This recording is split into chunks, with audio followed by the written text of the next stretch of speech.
Nananawagan po kami sa lahat po ng ating nakikinig ngayon. I'm in the Senate with the other senators. We're having a caucus. Nabalitaan po namin na allegedly may mga taga-NBI na gustong pumasok. Nakita na nagbabarena ng pinto galing ng walls galing dun sa GSIS side.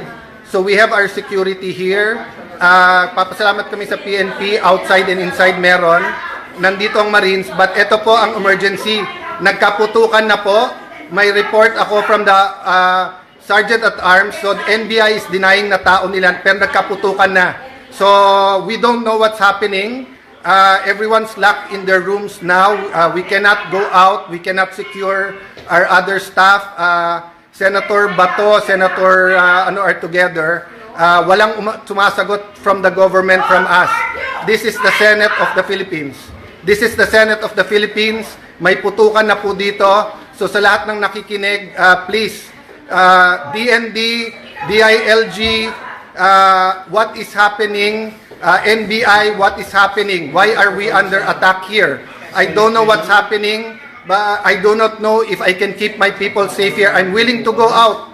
I'm willing to face anyone who is going to serve the warrant or do whatever. I told you, you're welcome to serve. But do not do this. So please help us. Please let us know what is happening here. I will repeat po, kinonfirm ng ating Sergeant at Arms na nagkaputukan na po.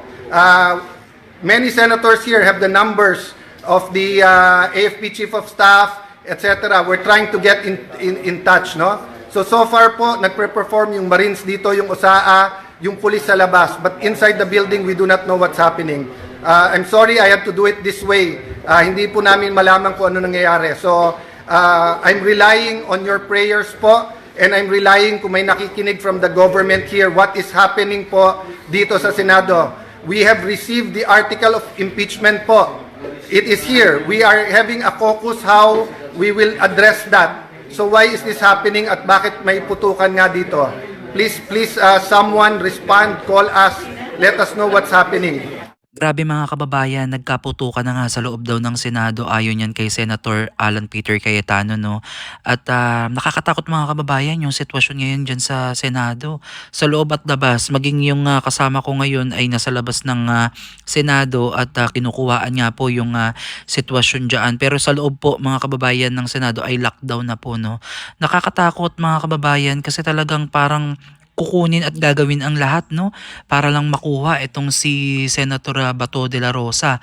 At i-report nga din po mga kababayan na may nag-grinder daw po sa pader, no, ng gusali ng Senado. At ito ay nakakabahala mga kababayan kasi nga pansamantala pong nilockdown ang buong Senado.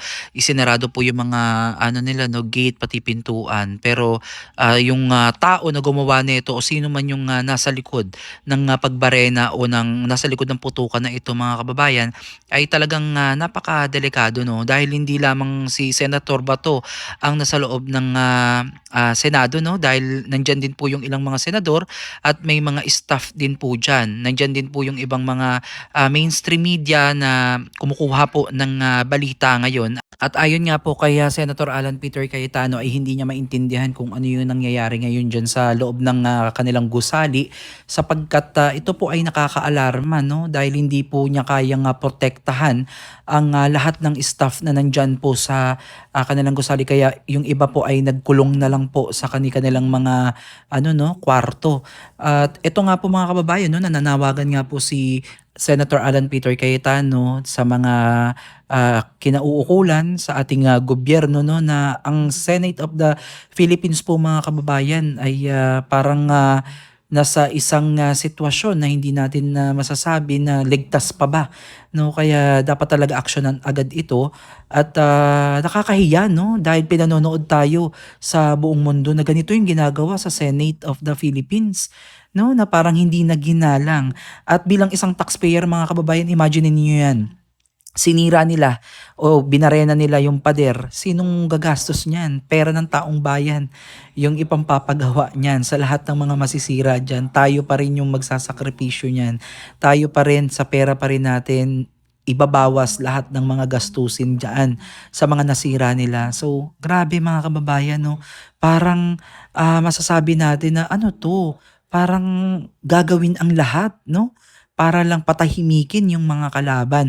Alam naman po natin na tapos na nga po yung impeachment ni VP Sara Duterte sa lower house at, sabi nga po ni Senator Alan Peter Cayetano ay, nandiyan na daw po 'no at, nandiyan na sa Senado at, mi-meeting sila kumbaga kung paano nila, haharapin 'no, yung, impeachment na 'to. Siguro kung ano yung kailan ba magko-convene yung, Senado sa impeachment ni VP Sara Duterte, pag-uusapan nila 'yan tapos ganito yung mangyayari.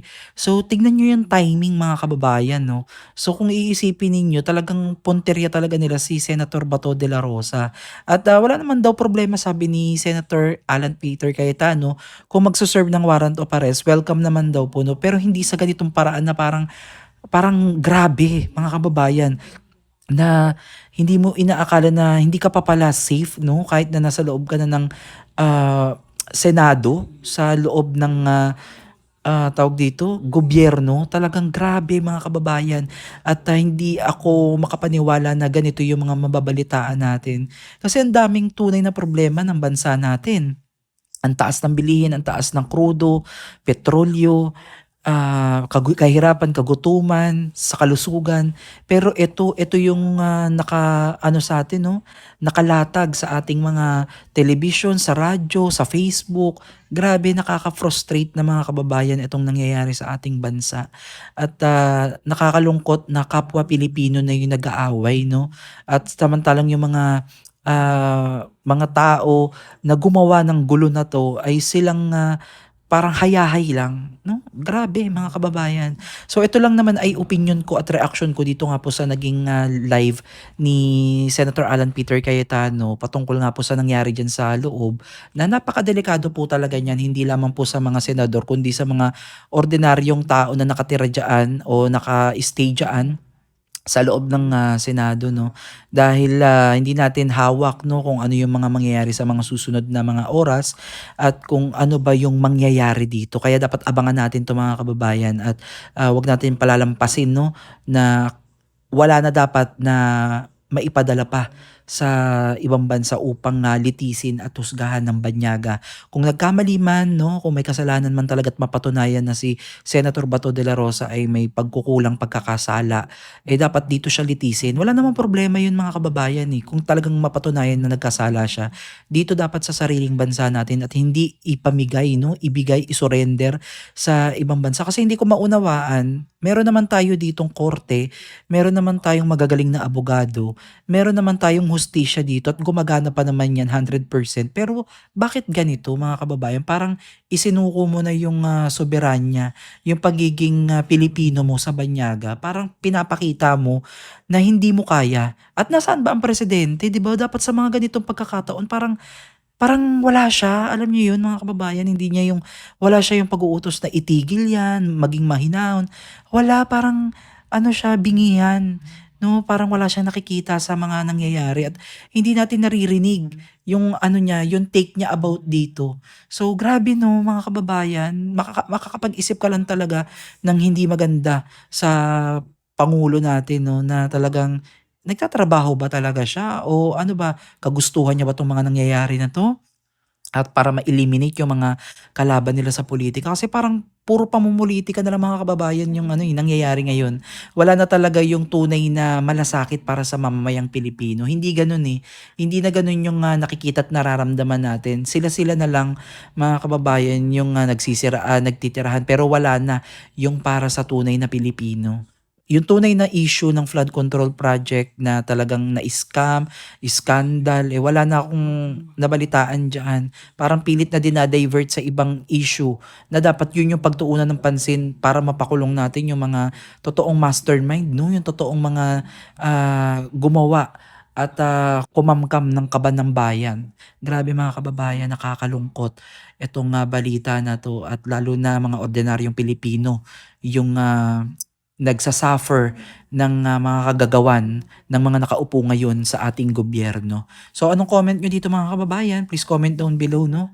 At ipag-pray natin na maging safe ang lahat dyan sa loob ng Senado, sa labas at loob ng Senado. Mag-ingat po kayo palagi and God bless po sa inyong lahat.